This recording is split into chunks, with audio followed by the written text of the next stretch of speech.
She wore the $10 million fantasy bra, defined an entire era of Victoria's Secret angels, and today I'm recreating that iconic Candice Swanepoel 2013 runway makeup look. The new Victoria's Secret fashion show premieres in 3 days, and I have some thoughts after seeing the new models and performers announce, so let's get into it while I do this glam.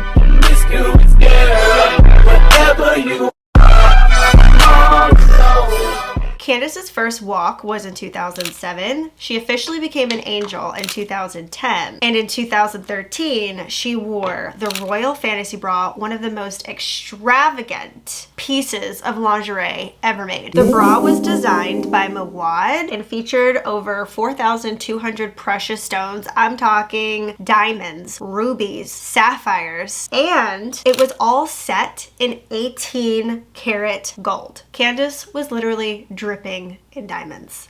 The bra was valued at $10 million, so it wasn't just lingerie, it was status. Being chosen to wear the fantasy bra for that show meant that you were the it girl for the show. I'm using my favorite foundation, the Dior Forever 24-hour transfer proof. You guys, this is my tried and true. Expensive, but we're being bougie today because we're doing a Victoria's Secret makeup look, obviously. Other high value bras in VS history include the Millennium Bra worn by Heidi Klum, which is valued at $10 million. The Red Hot Fantasy Bra was worn by Gisele Bündchen, valued at $15 million. And then Tyra Banks wore the Heavenly 70 Fantasy Bra. Anyway, it was fashion, femininity, and luxury all rolled into one. That's why the Victoria's Secret fashion show became what I like to call the female Super Bowl. From the 2000s, from the 2010s, every detail, from the lingerie to the design to how everything was lit up on the stage, it was all about the culture and the fantasy of Victoria's Secret. Oh, and just like a little quick fact, the first Victoria's Secret show that debuted was at the Plaza Hotel in New York City in 1995, and it wasn't until I think 1997 that Tyra Banks debuted the first pair of angel wings on the runway, and that is when the show became legendary because that's when the wings were introduced, thus becoming Victoria's Secret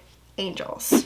So in Candice's look for today, and most of the looks that I've recreated so far, it is somewhat of a simple thing, so you could accomplish this look as well. It's not something that's extremely technical. It's basically a brown smoky eye with a highlighted inner corner. So I'm going to be using my Makeup by Mario palette. I'm first going to start off with the lightest shade, then work to the darkest, like you would in a regular smoky eye. But also back to what I was saying about like all of the details and stuff they put into the show, I truly miss the craftsmanship of what it takes to put on a Victoria's Secret fashion show. The storytelling, the sense of awe, like being so inspired by these women and the production crew and just like what it meant at the time. Now going in with that brown, not too much though, because it's not extremely sultry. I feel like because of how special everything was back in the day, I'm still very confused as to why Victoria's Secret shows have not been uploaded to Vogue. I don't know why they're not considered fashion. Maybe because it's mass produced. I don't know. I mean, most designer is mass produced as well. I don't know why the wings don't make the fashion show somewhat of couture in a sense. I'm still waiting for Vogue to upload all of the old Victoria's Secret fashion shows. I would love to go through them. You cannot find any of the archives of the runway shows, and even Victoria's Secret is on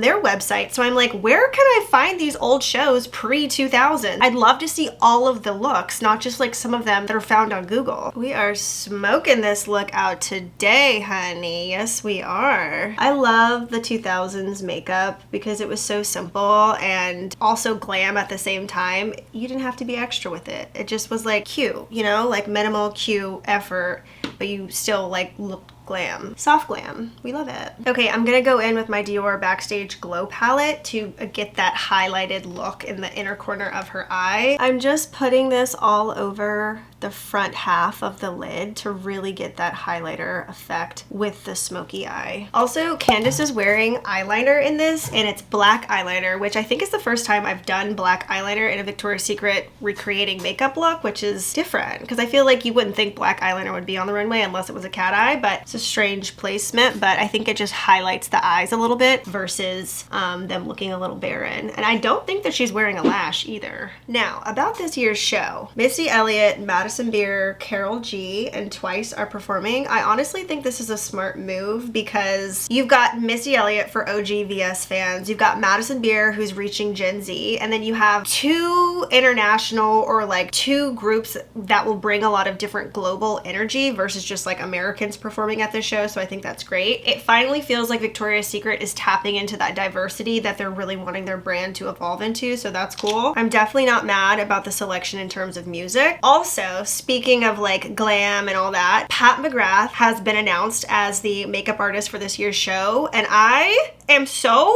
excited about this announcement because Pat McGrath, she is the runway makeup artist queen. I cannot wait to see what the runway makeup looks are in terms of like what she chooses. The thing I really like about Victoria's Secret makeup runway looks is in certain lighting, the makeup hits and looks different. Like in all of Candice's looks, you can see that her cheekbones are super defined, but backstage, it looks like the makeup is so minimal and it's the same makeup look. New faces walking for pink this year include Quinlan Blackwell, Iris Law, and Barbie Ferreira. I think these picks are very intentional and they represent, again, what VS wants their brand to look like. And then we've got Ashley Graham, Gigi Hadid, and Angel Reese. There's been a lot of backlash on Angel Reese. All of them are insanely stunning and established, but that's the thing. Every name in this show so far is already established. No undiscovered girls, no flea market scouted superstars like Candice Swanepoel once was. This is where I'm gonna get a little honest. Victoria's Secret isn't what it was. Back then, walking the runway was about merit and mystique. Now it's about brand synergy, social reach, and guaranteed views. And I don't say that with bitterness. I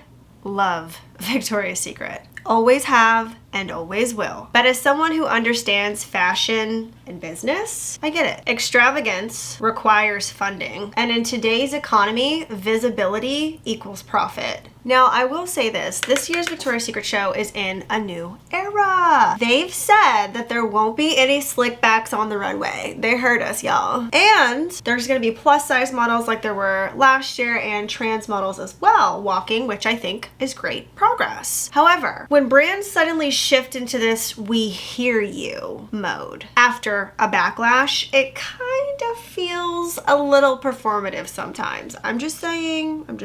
This is not just for VS, but just like in fashion in general. When inclusivity becomes marketing, it's hard to tell what's genuine and like what's a PR strategy, if you catch my drift. At the end of the day, yes, happy consumers means more sales, and that's business at the end of the day. I mean, it is what it is, but I still think about like the aspiring models who don't have connections, fame, or viral reach from their social followings. I mean, they probably won't ever be chosen for this new version of the show. And it's a complex conversation, I think, that requires nuance, but yeah.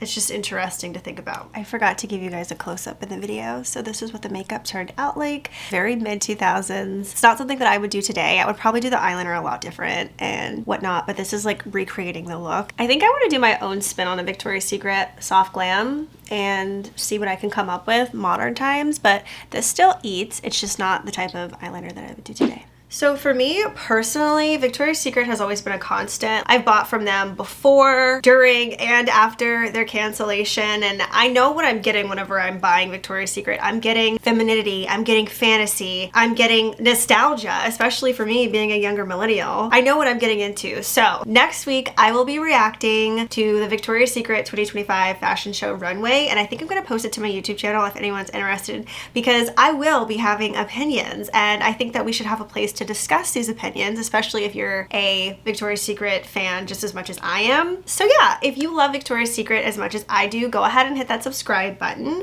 and come back here so we can unpack everything together. Let me know in the comments what you think of the musical performances and the models that have been announced so far. I think literally today they also announced Barbara Palvin is coming back, so that's exciting. I absolutely love her. I think she's a fellow Leo, so love that. But anyway, thank you guys so much for watching, and I hope to see you in the next one. Bye guys.